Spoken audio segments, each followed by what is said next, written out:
তো এখন ঢাকা থেকে টুরিস্ট কুয়াকাটা যেতে সময় কম লাগে, খুব সুন্দরভাবে চলে যেতে পারে।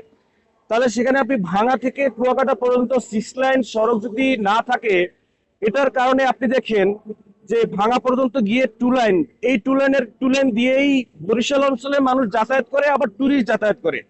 এতে করে হয় কি, অ্যাক্সিডেন্ট হয়। তাহলে এই অ্যাক্সিডেন্টের ভাগিদার তো সরকার।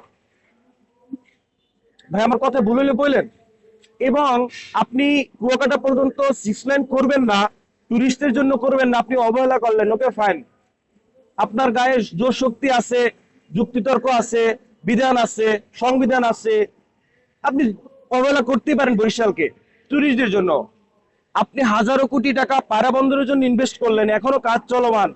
তাহলে হাজার কোটি টাকা ইনভেস্ট করে কি হলো? আপনার যদি এই ভাঙা থেকে কুয়াকাটা পর্যন্ত পায়রা বন্দর পর্যন্ত 2 লাইন থাকে।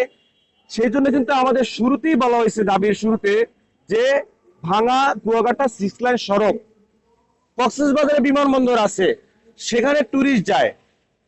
আপনি কুয়াকাটা যদি বিমানবন্দর না করেন, তাহলে যারা ফ্লাই করে সমুদ্র পাড়ে যায়, তারা যদি গুগলে